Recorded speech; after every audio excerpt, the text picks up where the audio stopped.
Amém, irmãos? Nós estamos compartilhando sobre Filipenses e hoje nós chegamos, talvez, eu sou suspeito em dizer que é o principal texto, mas é realmente um texto que ele é impressionante. O significado desse texto é impactante demais, que é Filipenses 2, do versículo 5 até o versículo 11. E enquanto eu estava escrevendo essa ministração, e essa semana, ela foi mais atarefada do que outras, pela função toda que nós fizemos hoje, e eu fui tentar terminar de escrever essa ministração agora há pouco, e não consegui. Mas eu não tenho pressa para ministrar ela, porque mesmo que eu terminasse, eu não ia conseguir ministrar toda. Então eu vou ministrar até onde o Espírito Santo me conduzir, irmãos, porque ela é muito poderosa. E a palavra de Deus, como eu tenho falado para os irmãos, ela é escritura sagrada, mas ela é tão rica, ela é tão profunda. A palavra de Deus, ela é tão poderosa que é ela que salva um pecador, é a palavra que edifica um filho de Deus, que corrige, que instrui, é a mesma palavra, é a palavra que nos fortalece, é a palavra que nos traz a revelação, é a palavra que nos cura, é a palavra de Deus, ela é riquíssima. Então quando nós lemos, abra aí comigo, Filipenses 2, versículo 5, diz assim: seja a atitude de vocês a mesma de Cristo Jesus. Uau, aleluia. Que embora sendo Deus, não considerou que o ser igual a Deus era algo a que devia apegar-se, mas esvaziou-se a si mesmo, vindo a ser servo, tornando-se semelhante aos homens e sendo encontrado em forma humana, humilhou-se a si mesmo e foi obediente até a morte de cruz. Por isso Deus o exaltou à mais alta posição e lhe deu o nome que está acima de todo nome, para que ao nome de Jesus se dobre todo o joelho, nos céus, na terra e debaixo da terra, e toda língua confesse que Jesus Cristo é o Senhor, para a glória de Deus Pai. A minha tentação é falar do final, mas eu preciso falar do começo. Mas eu não posso deixar de falar para os irmãos que o meu coração é tão grato a Deus, porque isso que está escrito aí, no versículo 10 e 11, é o final de tudo. Para que ao nome de Jesus se dobre todo o joelho, nos céus, na terra e debaixo da terra, e toda língua confesse que Jesus Cristo é o Senhor, para a glória de Deus Pai. Então esse é o final de todas as pessoas, não é dos crentes, é de todas as pessoas. E por que meu coração é grato? Porque pela graça de Deus hoje, o meu joelho já se dobra diante do Senhor, e a minha língua confessa que Ele é o Senhor. E você, se essa é a sua condição, você deveria ser grato a Deus por isso, porque esse é o final de tudo. Todas as pessoas, a pessoa que não crê, ela vai fazer isso, mesmo que ela não creia, mas ela vai fazer isso. Por quê? Porque está escrito. Mas a graça de Deus é nós fazermos isso, não por uma imposição, mas nós fazermos isso por conta da revelação de ser amado de Deus, irmãos.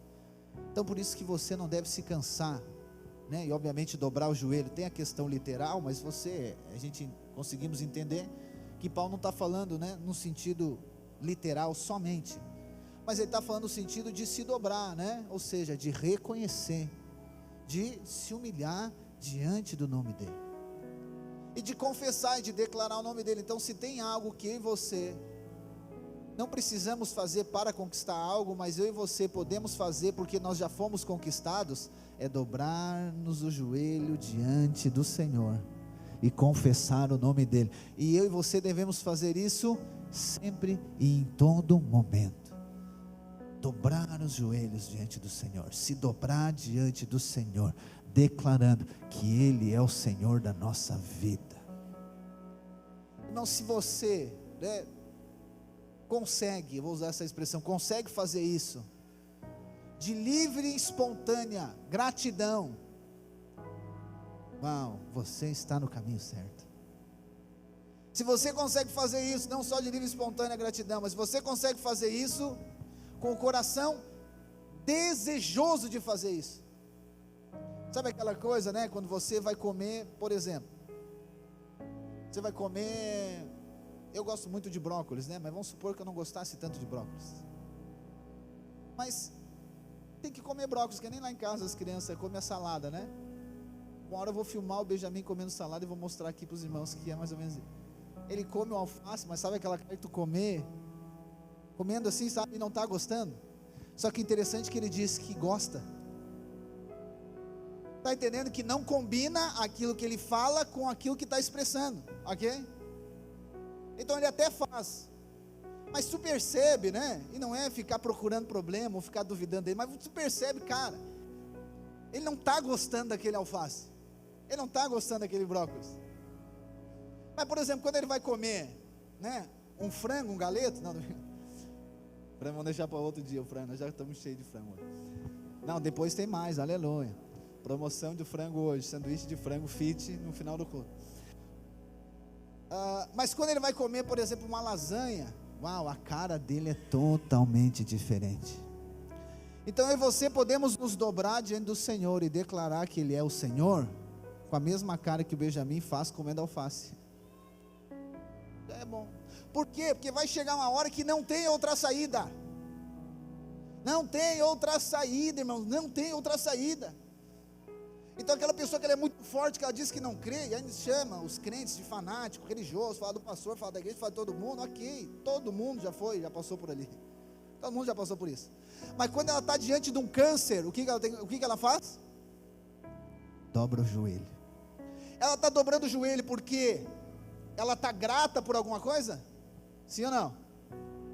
Não, né? Porque uma circunstância levou ela a fazer isso. E Deus não aceita? É claro que aceita. A palavra diz que todo aquele que chama Deus e Jesus de Senhor, esse já está fazendo isso pelo Espírito do Senhor, porque naturalmente ninguém faz isso. Mas aquele que se dobra e declara que Ele é o Senhor, sem que uma circunstância force ele a fazer isso, uau, é a cara que o Benjamin faz comendo lasanha. Ele não faz por obrigação, uau, ele faz porque ele está tendo prazer em fazer aquilo. Pastor, mas Deus precisa disso? Não, Ele não, mas você precisa. Todo dia se dobrar diante dEle, levantar sua mão e declarar: Tu és o Senhor da minha vida, Tu és o Rei do meu coração. Jesus, sem a Tua graça eu não sou nada, sem o Teu favor eu não sou nada. Senhor, eu sou grato pela Tua bondade, eu sou grato pela bênção do Senhor sobre a minha vida. Senhor, o Senhor me salvou, eu estava morto, mas o Senhor me deu vida. Eu estava lá distante, longe, mas o Senhor me atraiu. O Senhor me deu a revelação do Teu amor. O Senhor enviou o Filho. Deus deu o Seu Filho unigênito, para que aquele que nele crê não pereça, mas tem a vida eterna. Aquele que não pecou, Deus o fez pecado para que nós pudéssemos ser feitos justiça de Deus, aceito, filho de Deus, irmãos. Então agora, olha só, isso aqui não é somente um desejo, mas isso aqui é um prazer. Eu tenho prazer em me dobrar diante do Senhor, eu tenho prazer em exaltar ao Senhor, porque como eu falei para os irmãos, isso aqui vai acontecer, todos vão fazer. E por isso que hoje se você faz isso com prazer, você é bem-aventurado. Bem-aventurado. Porque se eu e você fizemos aqui, como cantamos a canção, no dia que nós ver Ele, o que nós vamos fazer? Nós só vamos repetir aquilo que nós já fizemos. Nós vamos nos dobrar e vamos exaltar aquele que reina. Amém, irmãos? Mas quando nós olhamos para esse texto aqui, e aí eu quero trazer um pouquinho do contexto, né, de Filipenses até aqui, a gente vê que Paulo em todo momento, ele reforça a identidade dos irmãos, da igreja de Filipos, todo momento reforçando a identidade, ampliando o entendimento. É isso que eu vejo nessa porção até aqui. Na verdade a carta toda, os 4 capítulos, mas todo momento ele está reforçando a identidade, né? Por isso que ele chama aos santos em Cristo Jesus, está reforçando aquilo que eles já são em Cristo Jesus, está trazendo agora, ampliando o entendimento, ampliando a perspectiva individual e coletiva também, porque eu não abordei ainda até agora, mas hoje, se der, nós vamos começar o aspecto coletivo do que Paulo está falando. Paulo não está falando para um indivíduo, Paulo está falando para a igreja de Filipos. Então a orientação sempre é coletiva, a orientação sempre é para a igreja. As cartas de Paulo são para a igreja, salvo Timóteo, Filemão, Tito, o restante é tudo para a igreja. As cartas de Jesus é para a igreja, né? E aqui já poderia abrir outro parênteses para falar daqueles que querem Jesus, mas não querem igreja, mas a orientação de Jesus é para a igreja sempre. É sempre para a igreja. Então a perspectiva individual, ela existe com certeza, mas nós não podemos anular a perspectiva coletiva. Paulo está falando para os irmãos da igreja de Filipos. Claro que dentro do coletivo vai existir as orientações, ou ainda as aplicações individuais, porque mais para frente nós vamos ver Paulo citando Timóteo e Epafrodito, os irmãos, mas ele cita a igreja, aos irmãos. Então o ensino que Paulo está trazendo aqui, ele é para a igreja, para os irmãos. Então Paulo, ele traz a ideia, não a ideia, mas ele traz a revelação da realidade daquilo que aconteceu conosco depois que nós cremos em Cristo, ou seja, a identidade que nós somos em Cristo Jesus agora. Ele traz de uma maneira tão simples, tão clara, a transformação que já aconteceu conosco, nos coloca agora numa condição, não de conquistar algo, nos coloca numa condição de entender aquilo que nós já recebemos, porque essa é a ideia errada de muita gente, que ele precisa de conquistar alguma coisa ainda, em relação à sua identidade. Não, o Evangelho, ele sempre vai dizer aquilo que nós já recebemos. Nós já recebemos em Cristo Jesus, nós somos amados em Cristo Jesus, nós somos justificados pela fé em Cristo Jesus, nós somos perdoados em Cristo Jesus, nós somos abençoados em Cristo Jesus, irmãos. Está entendendo? Então Paulo amplia isso aqui. Então não tem como aqui nós tirarmos Cristo Jesus da história. Então eu não sou abençoado por Deus por conta de mim, eu sou abençoado por Deus por conta de Cristo Jesus. E o que Deus me faz para me abençoar? Ele não me pede para fazer coisas, Ele me coloca em Cristo Jesus, que fez todas as coisas. E aí nós vamos olhar para a igreja de Filipos, e só de Filipos, nós não passamos por isso, e nem outras igrejas, talvez outras sim, mas nós não. A igreja, ela está passando por um tanto de desafio. A igreja está passando por desafios, né? Ali a gente consegue perceber pela leitura, questões individuais e questões coletivas. A gente vai ver que os problemas da igreja, é que Paulo não fala muito de problema, né? Ele é muito discípulo de Jesus, porque Jesus não fala muito de problema, ele vai falar sempre da provisão. Então algo para você conseguir também interpretar, ou se alimentar dos textos, quando Paulo está falando de alguma coisa aqui, principalmente as cartas, ele está orientando a provisão para um problema que tem. Ele não está escrevendo uma carta porque não tem nada para falar. Imagina, Paulo está lá na cadeia, tem tempo de dizer, vou escrever uma carta para os irmãos lá de Filipos. Não, ele vai escrever com uma provisão para uma situação que está acontecendo, mas nem sempre ele vai dar ênfase para o problema, mas ele sempre vai dar ênfase para a provisão. É a mesma coisa Jesus. Você lê os evangelhos, você vai ver que Jesus em nenhum momento ora pelo problema de alguém, mas Jesus, ele declara a provisão sobre o problema da pessoa. Não quer dizer que Jesus não está vendo o problema, é claro que ele está vendo, mas ele não fala o problema, ele não fala.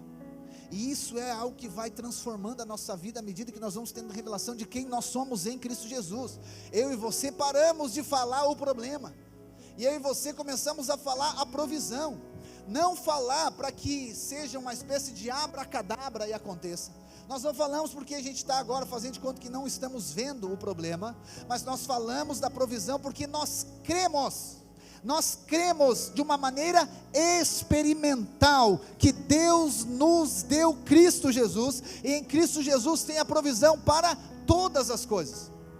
Então não é pensamento positivo, não é palavras como que eles chamam, né? Palavras, não é palavras positivas, é positivismo. Ou ainda, palavras de afirmação, simplesmente não, irmão. São palavras que a palavra de Deus diz que são espírito e vida. Jesus nos ensinou. Jesus falou: se a fé de vocês ela for do tamanho de uma montanha, é isso que ele diz? O tamanho de um grão. A fé sendo do tamanho de um grão, o que ele diz que tem que fazer daí? Você vai falar para o monte. Ah, pastor, a minha fé é como um grão. Pois é, você precisa falar. O que é um monte? Não é um monte literalmente. Então eu vou chegar no monte, aqui não tem monte, né? Amanhã Osório, vou chegar no monte da Borrússia e vou dizer: saia daqui e vai para lá. Ah, irmãos, nós já passamos dessa série, né? Jesus está ilustrando, o monte é o que? É uma circunstância, é um desafio que você está enfrentando. Então se você for falar do problema, como que você vai falar do problema? O máximo que você pode falar de problema é dizer: sai da minha frente. Sai daqui e vai para lá, sai daqui, Satanás. Você vai falar, entendeu?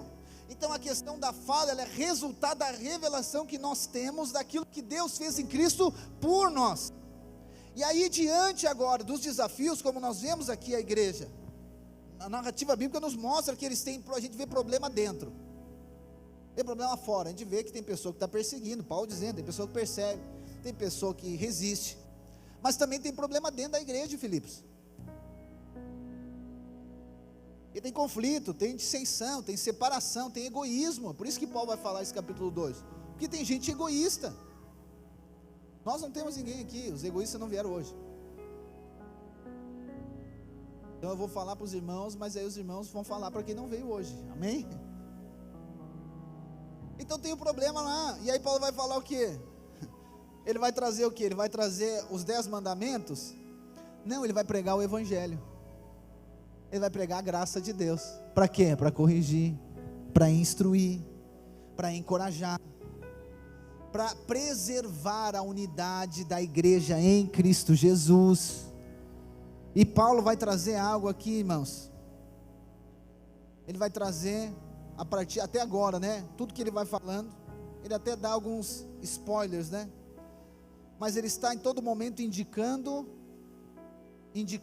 que ele vai falar de algo muito importante, de algo muito sublime. E aqui nós chegamos nesse trecho agora, Filipenses 2, 5 a 11, que Paulo vai trazer o conceito bíblico do que é humildade.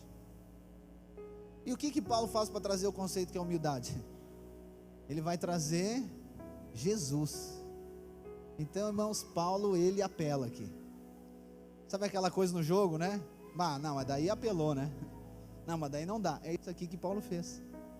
Mas não, ele não traz o exemplo de Jesus e o modelo de Jesus como sendo assim: meu Deus, vou tentar mais uma vez com esses irmãos.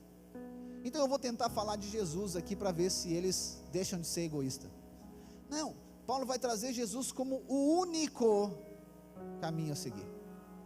Ele não vai trazer Jesus como um caminho a seguir. Ele não vai trazer, gente, é o seguinte: ou vocês podem ser como Jesus, ou vocês podem ser como Pedro, ou você pode ser como João, ou você pode ser como Apolo, como Timóteo. Não, ele vai dizer: não, gente, que haja em vocês o mesmo sentimento. Outra versão diz mentalidade, mente, coração, atitude. Ou seja, que ele está dizendo: gente, vamos olhar para Jesus, e vamos olhar para ele como um modelo, mas vamos olhar para ele também como um exemplo a seguir, somente para ele. Por quê?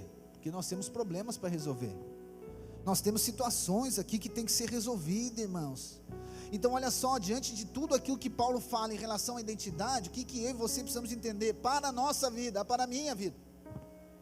Que mesmo que eu e você estejamos em Cristo, somos amados, abençoados, justificados, aleluia, nós vamos passar por situações, desafios, circunstâncias que vão tentar abalar a nossa fé. Nós vamos passar talvez por resistência, perseguição. E aí eu preciso falar para você, algumas delas vão ser injustas, mas algumas delas vão ser justas também. Nós vamos passar por isso. Nós vamos passar também por situações inesperadas que saíram do seu controle, você não tinha planejado, mas aconteceu. Por exemplo, enfermidade ninguém escolhe. Não, eu vou planejar uma enfermidade para mim em tal mês. Ninguém planeja isso, aconteceu a enfermidade. Então algumas são planejadas, outras não são planejadas, porque tem situação, tem problema que a gente planeja, né, irmãos? Mas você não planeja diretamente o problema, mas sabe aquela coisa que você olha e diz, isso aqui vai dar problema? É que nem aquela coisa, não tenho nada para me incomodar, o que a gente vai lá e faz? Arruma um cachorro. Não estou dizendo que cachorro é problema, eu amo os cachorros, mas não tem céu para cachorro. Tem um filme que fala que tem céu para cachorro, mas não é bíblico. Não tem nada para fazer, vou lá comprar um cachorro. Não, é outra coisa, né? Não é cachorro, eu devo fazer, vou lá, vou comprar um Fuquinha 7,9. Está entendendo? Sabe aquela coisa, cara, não tenho nada para me incomodar, vou lá arrumar uma coisa. Então tem problema, preste atenção em mim, tem problema que é você que arruma o problema para você. E não é sobre Fuca e não é sobre cachorro, todo mundo está entendendo, amém? Mas você sabe aquela conversa que você participa e você está chegando perto e diz, cara, isso aqui vai dar problema. Então você está sendo consciente que aquilo ali vai dar problema, mas mesmo assim participa, não vocês, aqueles que não vieram, como eu já disse. Está entendendo? Então tem problemas que eu e você procuramos, tem coisas que acontecem, mas tem coisas que a gente que promove, que provoca. Mas qual que deve ser então a nossa convicção? Que a graça de Deus não anula os desafios, a graça de Deus não anula as circunstâncias contrárias, não, mas a graça de Deus é a garantia que em todos os momentos e circunstâncias, Deus tem provisão para mim e para você, irmãos, provisão para todas as necessidades, mesmo que é um problema que você não arrumou, e mesmo que seja um problema que você arrumou, você foi lá e fez errado, aí você precisa ligar para o 190 do céu, para me ajudar você, porque Davi no Salmo, ele diz o que? Mesmo que eu ande pelo vale da sombra da morte, Jesus não mandou ele no vale da sombra da morte, mas ele foi lá no vale da sombra da morte dar uma volta, né? Davi está dizendo, mesmo que eu ande lá, mesmo que eu faça alguma coisa, mesmo que eu arrumei um problema, eu sei que tu estarás comigo, porque senão você fica acusado. Quando é um problema que você não criou, você tenta achar terceirizar o problema, não é assim? Por quê? Porque quando você assume que você criou o problema, como que você vai pedir para Deus ajudar você? É porque a visão que você tem é o quê? Se eu disser para Deus que eu arrumei o problema, Ele vai dizer, não mandei você arrumar, te vira, que nem a gente fala para as crianças, não é? Pô, não disse, ué? Peguei recuperação, te vira, não, era para te estudar. Pai, me ajuda para a prova, porque prova de recuperação, eu não, porque não é para te nem ficar em recuperação. A gente tem essa ideia, não, mas Deus não é assim, irmãos, a graça de Deus não é assim, graça de Deus é para quem não merece. Não estou dizendo que você tem que ficar em recuperação, gurizada aí, mas se você ficar, tem graça de Deus, mas você tem que pedir para Ele, Deus, eu aprontei umas coisas esse ano, Senhor, eu aprontei umas coisas essa semana, mas eu sei que tem provisão para mim, eu sei que o Senhor é bom, aleluia, irmãos, porque senão você fica condenado, acusado e não chega diante de Deus para receber, porque fui eu que arrumei o problema, então eu preciso me autopunir. Não, irmãos, a confiança nossa na graça deve ser tanto em saber que Ele é quem vai nos disciplinar.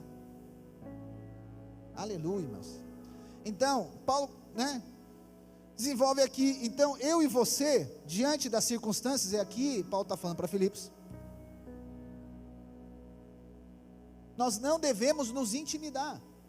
Você não deve se intimidar diante de nenhuma circunstância, nenhuma. Intimidar é o que? Você ficar paralisado, paralisado no sentido de acusado, condenado, a ponto de retroceder. Não faça isso.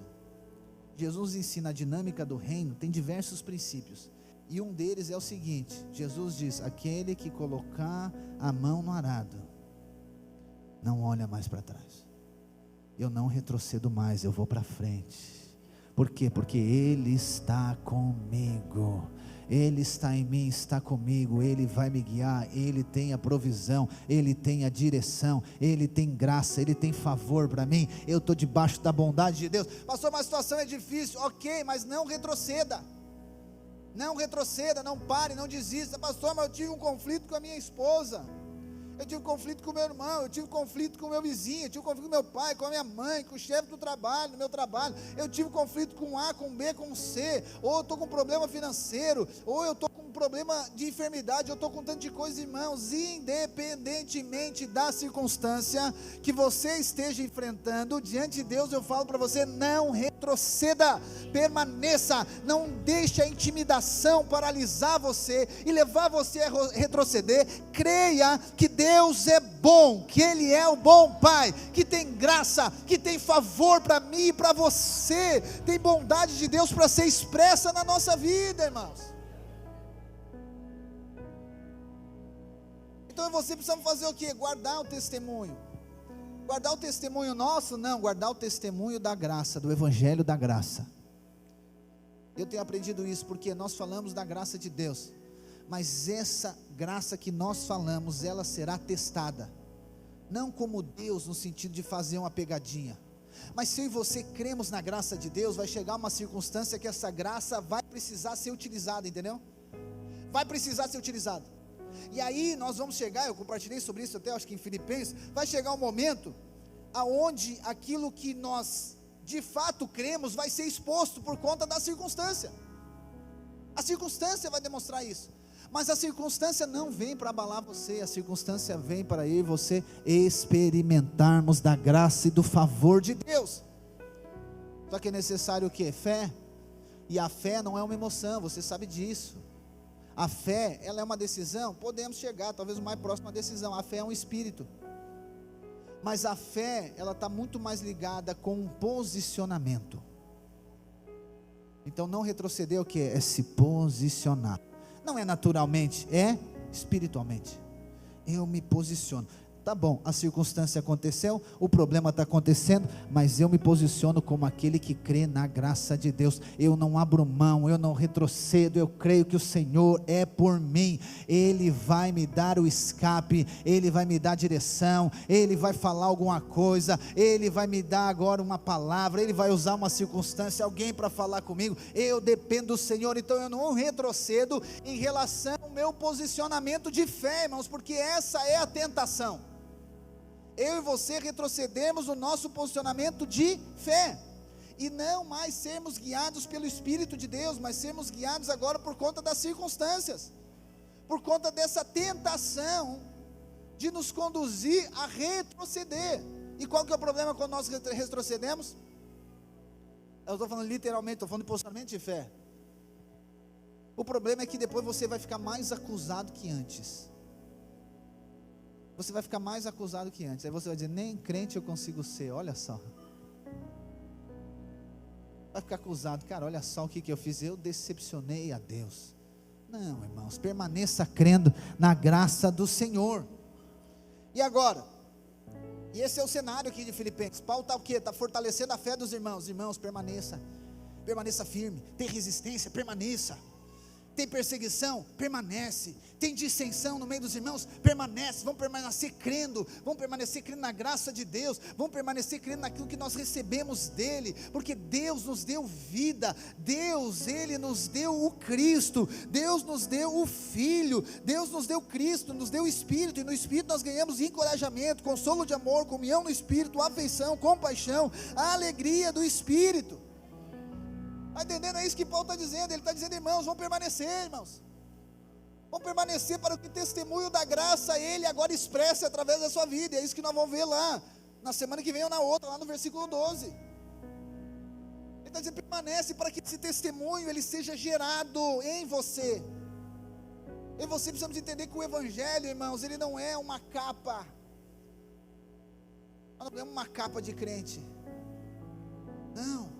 O que o Evangelho faz em nós é algo de dentro para fora, é experimentar, não é como eu falei, dei um exemplo do Benjamin, da criança comendo um negócio.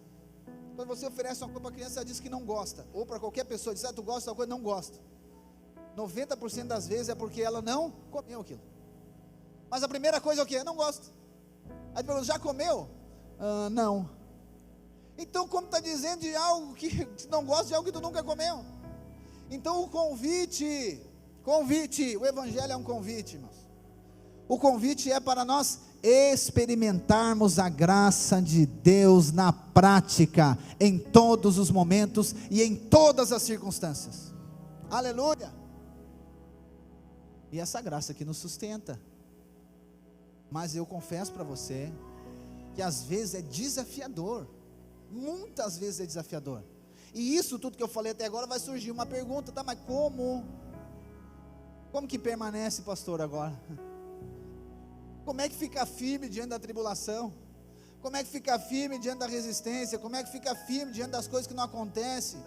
Que eu tenho orado, não acontece? Como que eu fico? Como que eu permaneço? Sem retroceder? Ou melhor ainda, como que eu avanço diante de um desafio? Porque a visão nossa também não pode ser, não deve ser retroceder, mas não deve ser ficar paralisado. Porque já diz aquele versículo, que não é bíblico, que aquele que fica se defendendo, uma hora ele vai levar o gol. Os irmãos do futebol entendem. Você ficar só na defesa, é luta de boxe, já viu? Não vê, crente não vê luta de boxe, eu via quando eu não era crente. A não ser o Rocky Balboa, né? O Rocky Balboa é outro nível, ele não é dessa terra. É um tipo de Cristo, o Rocky Balboa. Apanha e no final é ele que vence, aleluia. Viu? É Deus, irmãos, essa é outra pregação. Mas aquele lutador que só se defende, irmão, ele vai perder. O time que só se defende, uma hora vai levar gol. Então a vida cristã não é você eternamente se defendendo de Satanás. Que graça que tem ser crente assim, né? Todo momento se defendendo, cuidando para não pecar, cuidando para não cair. Meu Deus, eu não posso cair, eu não posso pecar, eu não posso errar, eu não posso falhar. Meu Deus, eu não posso fazer isso, então eu não posso retroceder. Não, irmãos, o convite é para comer da graça, e a graça vai levar você a avançar. Então Paulo não está dizendo somente isso que ele está falando para permanecer, mas para avançar. E a pergunta é, como que nós avançamos diante desses desafios? Primeiro ponto, você precisa enfrentar o desafio. Não fuja dele. Enfrente. Mesmo que para enfrentar ele você tenha que fugir, como foi Davi em relação a Absalão. Mas enfrente o desafio. Não faça de conta que não tenha ele. Não faça vista grossa, não passe o pano. Cara, tem uma situação aqui, tem um desafio aqui, tem algo que precisa ser resolvido. Primeiro ponto, eu preciso me colocar diante dele. Então o que Paulo faz aqui na carta aos Filipenses? Ele traz aqui, irmãos, nós estamos com um problema na igreja, de unidade, de egoísmo, de dissensão, tem gente perseguindo, falando mal. Então ele não fica escondendo. A graça, ela não anula o problema, mas a graça também não nos leva a esconder os problemas, irmãos, não. Esse problema, a circunstância, ela precisa ser exposta, embora não deva ser o seu foco. Mas como que nós vamos avançar? E eu creio que é aqui que Paulo, que é o Espírito Santo que direciona Paulo a escrever, capítulo 5 a 11, falando que é de Jesus. Como que eu permaneço? Como que eu avanço? Como que eu enfrento a circunstância e resolvo? Aí Paulo diz, versículo 5, com a mesma atitude de Cristo Jesus. Como que eu vou fazer, pastor? Qual que é a forma? A mesma atitude de Cristo Jesus. E ele vai falar de 5 aspectos, né? Vou só pontuar eles, semana que vem nós vamos começar. Eu achei que ia falar de um hoje, mas não vai dar. E não vou falar.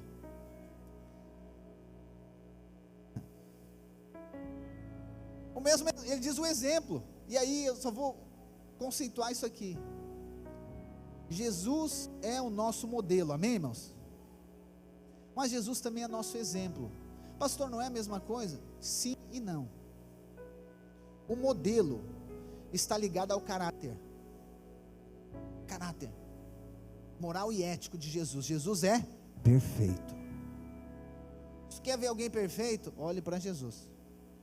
Não tente procurar alguém perfeito. Eu sei que aqueles que não são casados querem procurar alguém perfeito, né? Esqueça. Só minha esposa é perfeita. Não está aqui agora, olha só. Perdi. Depois você fala para ela. Só ela é perfeita. Está entendendo? Não há. Então o modelo de caráter, moral, ético é Jesus. Então por isso vai guardar o nosso coração o quê, irmãos? De ficar ressentido com as pessoas e com você também. Porque daí você tem uma expectativa gigante. Ah, meu Deus, eu não esperava que ia fazer isso. Deveria esperar, porque ninguém é perfeito, só tem Ele. O modelo é Jesus Cristo, o justo, o Filho, o amado. Ele é o modelo, Ele é o perfeito. Então Jesus é nosso modelo, Ele é o nosso modelo. Não procure. Pastor, então quer dizer que a pessoa pode ser do jeito que ela quiser? Não pode também. Não pode. Por que não pode? Porque eu e você estamos em Cristo Jesus, amém? Então, pelo fato de nós estarmos em Cristo Jesus, a Bíblia diz que nós somos como Ele é. Então as pessoas são perfeitas. Sim e não. Não nas atitudes, mas sim por estar em Cristo Jesus. Mas agora eu e você estamos passando por um processo de transformação. Transformação para quê? Para ser igual a Jesus, para ser igual ao modelo.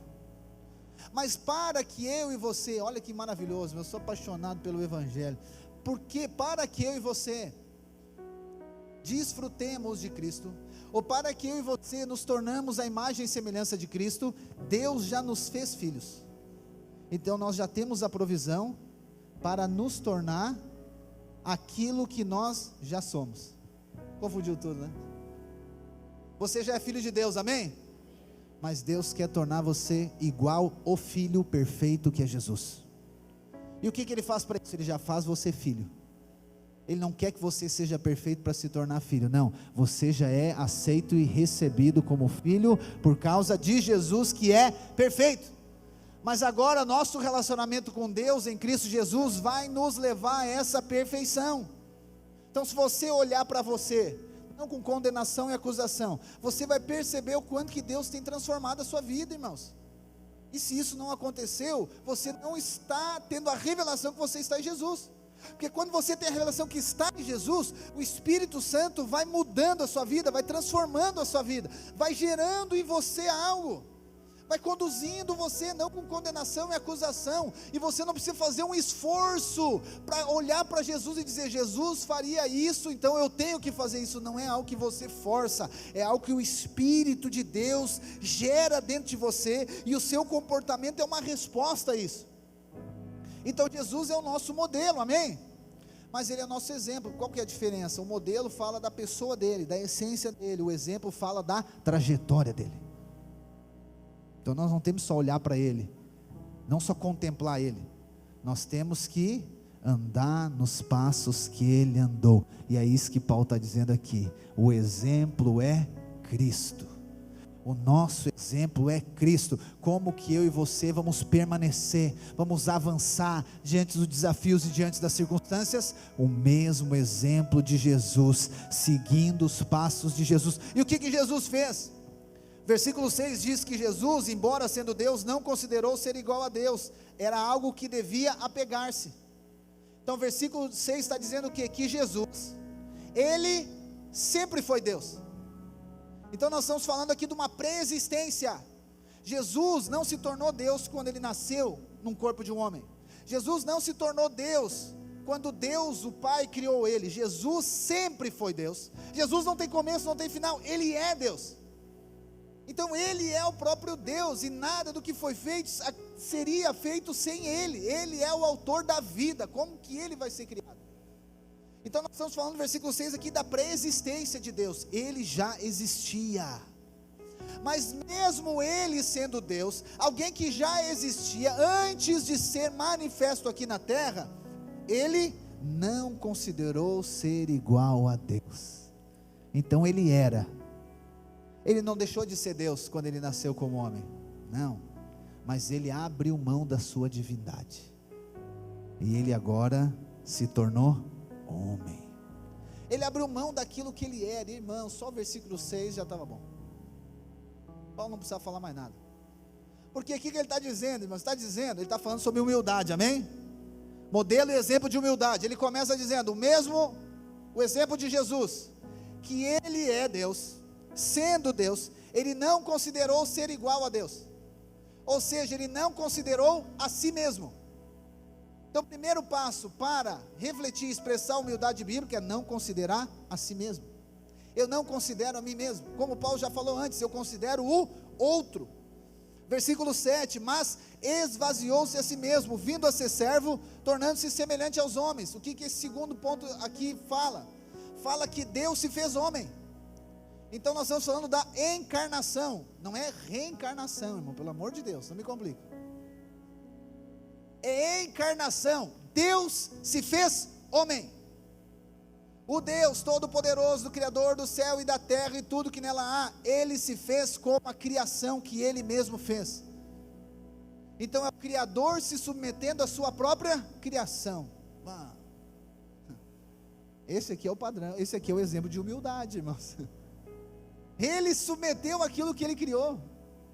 Deus, irmãos, se submeteu a ponto de sentir fome, de sentir sono, coisa que é normal para nós, cansaço, irmãos, imagina, Deus se submeteu a cansar, sentir fome, sentir sede, na questão física. Deus se submete a emoções. Diz que Jesus chora, irmãos, só um pouquinho. Jesus chorou, Jesus ficou irado, lembra o chicote pegando? Deus, irmãos, falando de Deus. Então Deus se fez homem, amém? Terceiro ponto, que é o versículo 8, diz: sendo encontrado em forma humana, humilhou-se a si mesmo, e foi obediente até a morte, e morte de cruz. Pré-existência, encarnação, e agora morte. Que pena que nós estamos acabando, né? Morte. Paulo está dizendo, o exemplo de Jesus, ele abriu mão daquilo que ele que era, ele se identificou com todos os homens, e ele morreu. Ele morreu. Jesus morreu. Paulo está falando de humildade, amém, irmãos? Para resolver um problema de egoísmo. Então, para nós resolver isso aqui, nós precisamos morrer. Não fisicamente, você sabe que está falando do nosso ego. Morte. Mas, o texto continua. Por isso, porque ele morreu, Deus o exaltou à mais alta posição. Ele deu um nome que está acima de todo nome. Depois da morte vem a ressurreição. Depois da morte vem a ressurreição. E a ressurreição tem uma revelação fantástica. Porque a vida da ressurreição não é a mesma vida antes de morrer. É outra vida, é a vida da ressurreição. A vida da ressurreição é uma vida invencível. E eu estou falando de Jesus, estou falando de você. Porque quando eu e você passamos por esse pequeno caminho aqui, abrimos mão daquilo que nós somos, nos identificamos com as pessoas, morre o nosso ego. O que acontece? Não foi Jesus que se exaltou, foi Deus que o exaltou. Quando nós entramos na morte, Jesus entrou na morte, ninguém matou ele, né? No sentido mais profundo teologicamente. Ele entrou na morte. Quando ele entra na morte, o que Deus faz? Deus ressuscita. E quando Jesus ressuscita, ele ressuscita diferente daquilo que ele morreu. Então, quando eu e você passamos pelo processo de morte do nosso ego, aqui uma ressurreição. E aqui nessa ressurreição é onde eu e você somos transformados, irmãos. No processo de transformação só é possível se existir morte do ego. É o exemplo de Cristo. É necessário morrer o nosso ego, morrer o nosso eu, para que Deus agora ressuscite, para que Deus exalte a nós. Não, Deus exalte a Cristo na nossa vida, irmãos. E aí finalizar, Versículo 10, para que o nome de Jesus se dobre todo o joelho, nos céus, na terra e embaixo da terra, e toda língua confesse que Jesus Cristo é o Senhor, para a glória de Deus Pai. Aí em relação a Jesus nós estamos falando do quê? Da ascensão. Hoje, nesse momento, às 9h26 do dia 17 de maio de 2026, no nosso calendário, Jesus Cristo está vivo ao lado de Deus, porque Deus levou ele e colocou à destra do Pai. Não é somente Jesus, não é somente Deus. Jesus é Deus e Ele é homem. Só que esse lado humano de Jesus, Ele foi glorificado por Deus. Então Ele não é homem mais como nós. Ele é homem do jeito que nós seremos depois, como Ele é. Que nós seremos glorificados um dia também. Então o caminho da humildade, irmãos, é muito simples, só que carece de muita revelação. Eu creio que nas próximas semanas Deus vai falar muito ao nosso coração, vai nos levar por esse caminho, porque aqui essa ascensão para mim e para você representa o quê? Representa a glória de Deus manifestando através da nossa vida.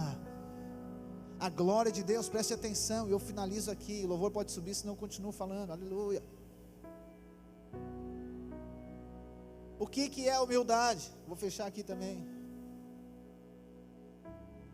Humildade não é você pensar mal de você, não é você menosprezar você. Isso não é humildade. Eu não sou nada, eu não sou ninguém. E nem criança é assim, né? Adolescente geralmente começa assim, eu não sou nada, ninguém me ama, não sei o quê. Que nem o Chaves, né? Chutando o chão. Humildade não é isso. Não é menosprezar você. Não. Isso não é humildade. Humildade não é você considerar a si mesmo inferior. Humildade é você não considerar a si mesmo em nenhum momento. Humildade é você não se considerar, porque Jesus era Deus e não considerou a si mesmo, mas considerou o outro. E aí vamos lá, finalizando aqui, que depois eu vou melhorar para nós orar, fica tranquilo, aleluia. Por que acontecem as dissensões? Tiago também responde para nós lá. Por que acontecem as dissensões? Por que um casal briga, discute? Eu, no meu caso, eu brigo com a minha esposa para fazer as pazes depois. Por que gera problema entre pessoas? Por que continua gerando problema entre as pessoas? Porque não passou pelo crivo de Jesus. Ou não abre mão de si mesmo, ou está considerando-se muito. Segundo, ou não está se identificando com o outro. Terceiro, ou está muito vivo, pegou a cruz, mas não quer ir para o Gólgota, está fugindo da cruz. Tem uns que fogem da cruz, não é o seu caso, você assumiu a cruz, mas a cruz tem um lugar para a morte, o Gólgota, irmãos. Não adianta pegar essa cruz e ir para outro lugar, vou fugir com ela. Não. Tome a sua cruz. Jesus diz: quem quiser vir após mim, tome a sua cruz e me siga. Ou seja, o exemplo de Cristo. Talvez você fugia da cruz, mas agora você está fugindo com a cruz. Fugindo com a cruz. Não, pastor, estou correndo com a minha cruz. Não, a cruz é para quê, irmãos? Não é para você correr com ela. A cruz é para você morrer nela. Aleluia. Morrer o quê? O ego, irmãos. Então é por isso que dá as brigas nos casais, nas pessoas aí fora. Se não tem morte, não vai ter ressurreição. E se não tiver ressurreição, não tem glória de Deus, porque a glória de Deus é na ressurreição.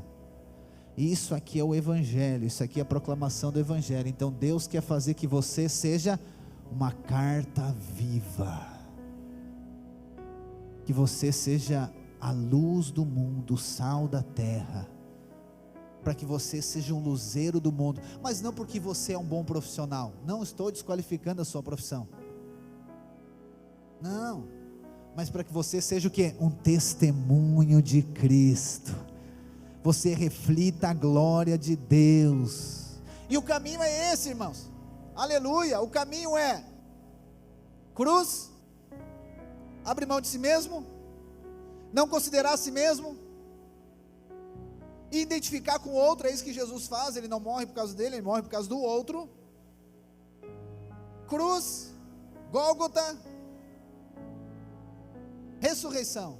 O caminho de Cristo, irmãos, é Getsemane, morte do eu. Pai, se possível, passa de mim esse cálice, mas que não faça a minha vontade, mas sim a tua vontade. Depois do Getsemane, está decidido.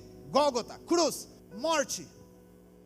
Depois da morte, o terceiro dia é o que? Sepulcro vazio, ressurreição. E é isso que Deus está fazendo comigo e com você. Ressurreição, para que a gente viva em novidade de vida, para que a graça de Deus manifeste através de nós. Mas não termina na ressurreição, não termina no sepulcro vazio. A palavra diz que depois do sepulcro vazio, Jesus voltou para o Pai. E depois de voltar para o Pai enviou o Espírito. E depois do sepulcro vazio acontece um evento chamado Pentecostes, que é cheio do Espírito, transbordando do Espírito.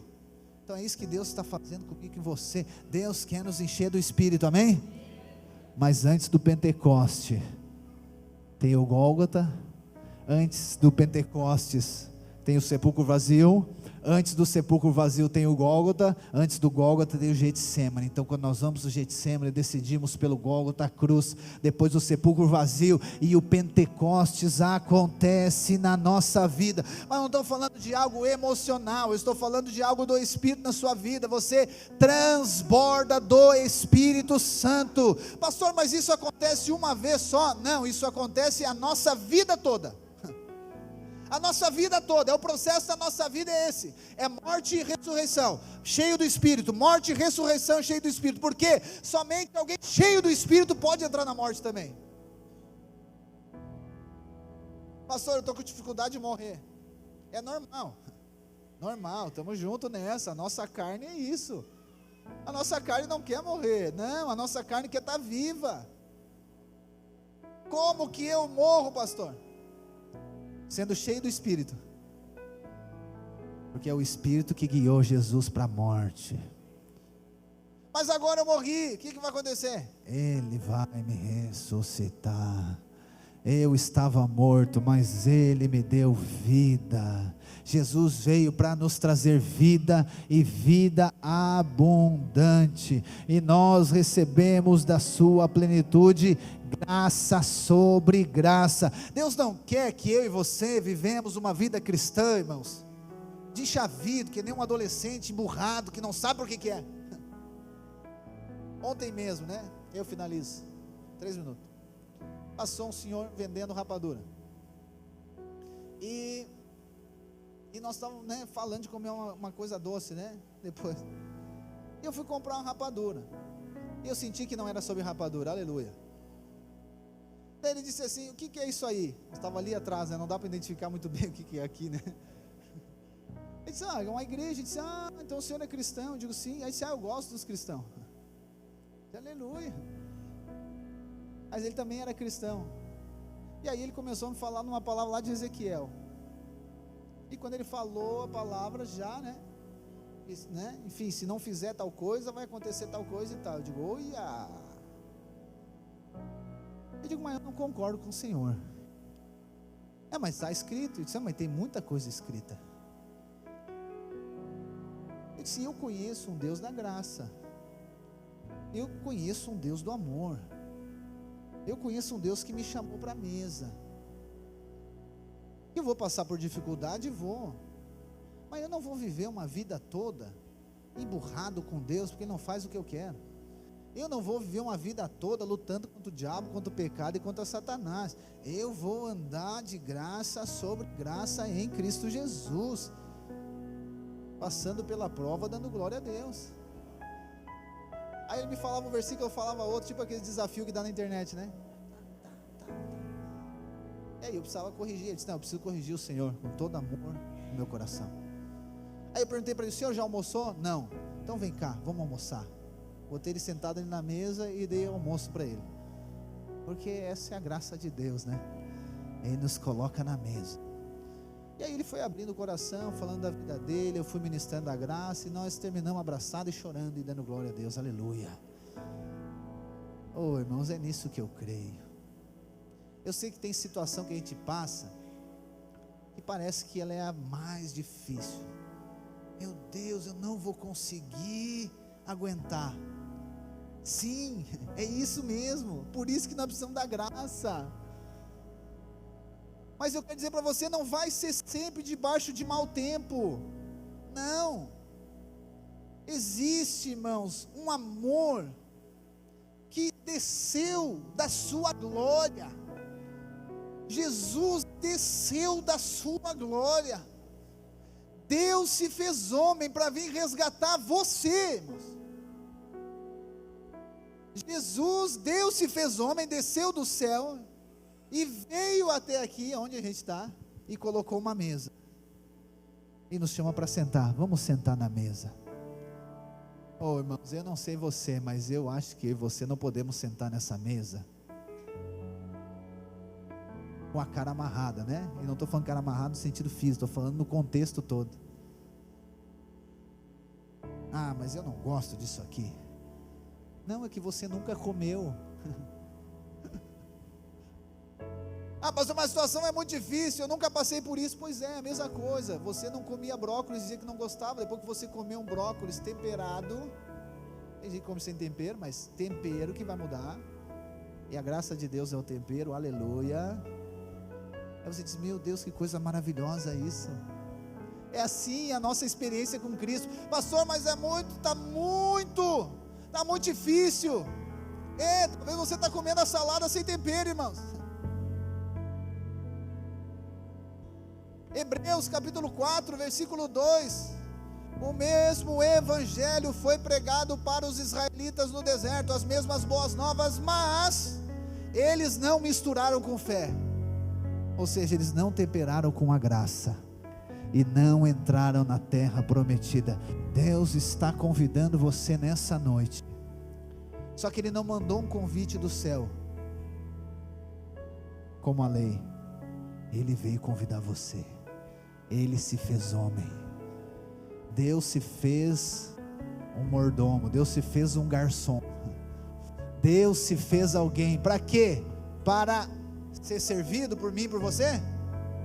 Para servir você. Ele preparou uma mesa.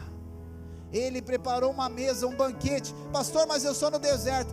Mas lá no deserto tem mesa, lá no deserto tem graça, lá no deserto tem provisão, e a provisão é a graça de Deus, irmãos. Essa semana eu compartilhei, e nós lemos, né? E de fato é uma história que mexe muito comigo, irmãos, de Mefibosete. Primeiro, que Mefibosete estava em Lodebar. E nós antes também estávamos em Lodebar, ou mesmo, nós estávamos no bar. E Deus mandou buscar Mefibosete do bar, ou quer dizer de Lodebar. Mas Ele nos tirou de Lodebar e colocou aonde, irmãos? Ele não nos tirou de Lodebar e nos prendeu numa jaula, para criar em cativeiro. Ele não nos tirou de Lodebar e nos colocou numa senzala de escravo. Ele não nos tirou de Lodebar, irmãos, e nos amarrou como um cachorro, sabe? Aquela coisa que fica correndo lá do preso. Ele nos tirou de Lodebar e colocou aonde, irmãos? Na mesa. E Davi disse, assim como Deus diz para mim e para você, a partir de hoje, Mefibosete, a partir de hoje, Ronaldo, Jalene, vai comer todos os dias na minha mesa. Ele nos tirou de Lodebar e disse, Eduardo, Cleverson, Gerard, a partir de hoje, tu vai comer todos os dias na minha mesa, todos os dias na minha presença, todos os dias tu vai desfrutar da graça, todos os dias tu vai desfrutar do favor, todos os dias tu vai desfrutar da bondade, porque a graça e a bondade do Senhor me perseguirão todos os dias da minha vida. Meu irmão, você está na mesa. Nós estamos na mesa do Rei, irmãos. Só o fato de nós estarmos na mesa, o nosso coração já deveria estar alegre. Mas eu quero dizer que nessa mesa tem provisão para todas as suas necessidades. Mas essa provisão é para quê, pastor? Para nós seguirmos o exemplo de Cristo, para nós seguirmos a Ele, para nós nos tornarmos a imagem e semelhança do Filho, para nós pegarmos a nossa cruz, seguir a Ele, para nós amarmos uns aos outros, servirmos uns aos outros, considerar o outro superior a mim mesmo, perdoar o outro, suportar o outro, amar o outro, expressar a Cristo na vida do outro, para a glória de Deus, irmãos. Você está na mesa, irmãos. Pastor, eu estou enfermo. Nessa mesa tem cura. Pastor, o que eu preciso fazer na mesa? Se tem cura, é só receber. Você não precisa levantar da mesa para buscar a cura. Não, a cura está na mesa e você está nela. Talvez você está procurando fora aquilo que está dentro, na mesa. Está na mesa. Pastor, eu estou com dificuldade financeira. Onde é que eu resolvo esse problema? Na mesa. Pastor, eu estou com problemas emocionais, crises emocionais. Aonde que está a cura? Na mesa do Rei, na mesa do Senhor. Pastor, eu ando triste e chateado. Onde é que eu acho alegria? Na mesa do Rei. Oh, irmãos, todas as coisas estão nele. Acesse nessa noite. Deus está desafiando você a acessar a provisão que está sobre a mesa. Você é filho amado de Deus, amém? Então acesse, receba, se aproprie disso. As dissensões acontecem quando você tira os olhos da mesa. Não tire os olhos da mesa. Sobre a mesa está o pão dos filhos, o pão vivo que desceu do céu, o verbo que se fez carne, Deus que se tornou homem. Ele está na mesa e Ele está pronto para abençoar você. Nessa mesa, irmãos, não tem comanda de pagamento, sabia? Você não precisa fazer algo para receber. Você não vai pegar algo e depois vai ter que pagar. Não, já foi pago. Está consumado. Está consumado. Você precisa receber, se apropriar. Satanás tem gerado intimidação no seu coração, gerado medo em você. Medo, condenação, acusação, intimidação. E aí você está procurando ao seu redor. Você está procurando ao seu redor alguém ou alguma coisa para terceirizar algo. Mas eu quero dizer, está na mesa a provisão para o cumprimento do propósito de Deus, irmãos. Nós estamos na mesa do Rei. Nós estávamos no lugar sem provisão, mas agora nós estamos na casa, assentados à mesa, desfrutando do pão dos filhos. Aleluia. Feche os seus olhos, levanta suas mãos e comece a agradecer ao Senhor pela mesa.